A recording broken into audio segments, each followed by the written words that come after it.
महाभारत में हम जितने भी योद्धा को देखे हैं उनमें से सबसे अलग जो थे वो थे सूर्यपुत्र कर्ण। आज हम उनके बारे में कुछ ऐसे चीजें जानेंगे जो हमारी जिंदगी में बहुत काम आएगा। हम बहुत ऐसे सिचुएशंस को फेस करते हैं जिसमें कुछ सिचुएशंस हमारे तरफ होती है और कुछ सिचुएशंस हमारे खिलाफ होती है। जब सिचुएशंस हमारी तरफ होती है तो तब हम बहुत अच्छे महसूस करते हैं। उस वक्त सब कुछ हमारी उम्मीद के हिसाब से होती है और उस वक्त हम जो भी चाहते हैं वो हमको बहुत आसानी से मिल जाता है। मगर जब सिचुएशन हमारे खिलाफ होती है तो उस वक्त हम टूट पड़ते हैं। हमारी सारी उम्मीदें जैसे पानी में फेर जाती हैं, हमारे सारे ताकत हमारी कमजोर बन जाती है। मगर ये जो सब होता है हमारे साथ, तो इससे बचे कैसे ताकि हमारी ताकत हमारी कमजोर ना बन जाए बल्कि हमारी ताकत को 2 गुना कर दे। तो वो सब कुछ जानेंगे हम आज की इस वीडियो में। तो उससे पहले अगर आपको इस वीडियो से कुछ भी सीखने को मिलता है तो आप इस वीडियो को लाइक जरूर कर देना और चैनल को सब्सक्राइब भी कर देना ताकि आगे ऐसे ही वीडियो और देखने के लिए।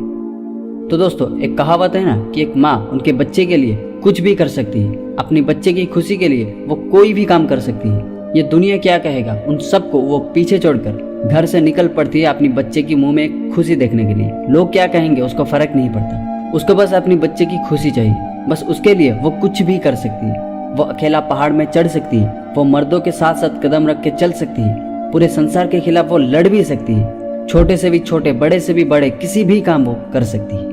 मगर उस दिन कर्ण के साथ ऐसा नहीं हुआ था। जब कर्ण पैदा हुआ था उस दिन माता कुंती ने ऐसा नहीं की थी।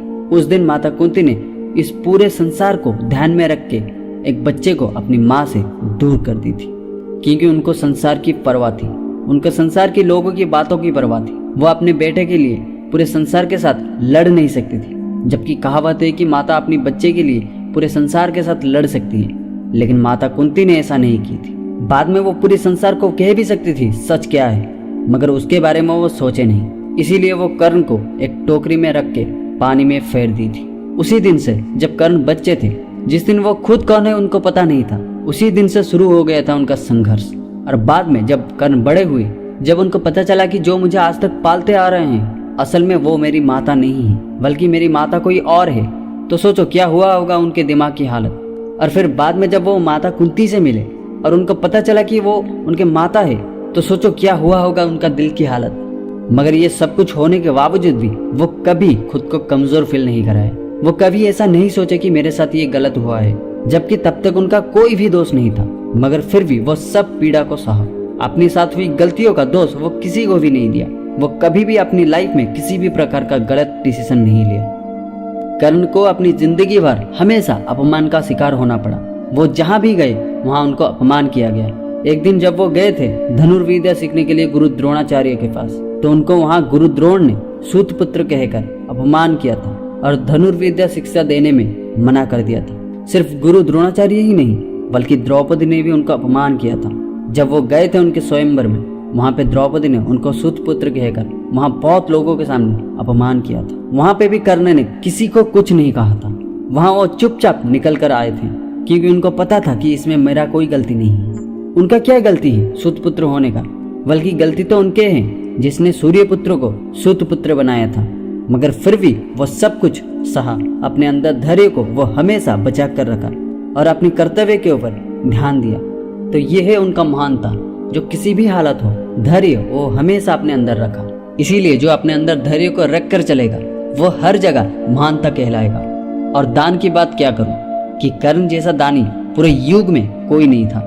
यहाँ तक भगवान श्री कृष्ण ने भी मान लिए थे कि कर्ण जैसा महादानी इस पूरे संसार में कोई नहीं है, जो अपनी अंत के समय में भी एक महादान करके गया था।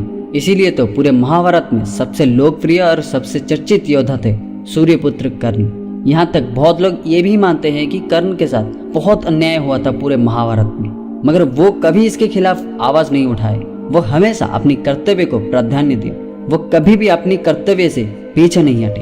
वो हमेशा अपनी क्षमता के ऊपर ध्यान दिया, हमेशा उसको बेहतर बनाने की कोशिश करी। इसीलिए तो कर्ण को हराना मुश्किल नहीं नामुमकिन था। जब अर्जुन ने कर्ण के क्षमता के ऊपर शक किया था और भगवान कृष्ण को कहा था कि देखा मैंने अपनी बाण से उनका रथ को 7 कदम पीछे हटा दिया, मगर वो सिर्फ 2 कदम पीछे हटाया, तो वहाँ भगवान श्री कृष्ण ने अर्जुन को कहा कि देखो अर्जुन, जिस रथ में स्वयं मैं बैठा हूँ और ऊपर महावीर हनुमान जी ने बैठा है, उस रथ को वो अगर 2 कदम पीछे हटा सकता है तो सोचो वो तुमको तो क्या पूरे पांडव को एक क्षण में खत्म कर सकता है। मगर सच ये है कि अंत में उनको हार का सामना करना पड़ा था, मगर वो भी छल करके हराया गया था। इसीलिए तो किसी ने कहा था कि कर्ण हारा नहीं था, हराया गया था, और अर्जुन जीता नहीं था, जिताया गया था।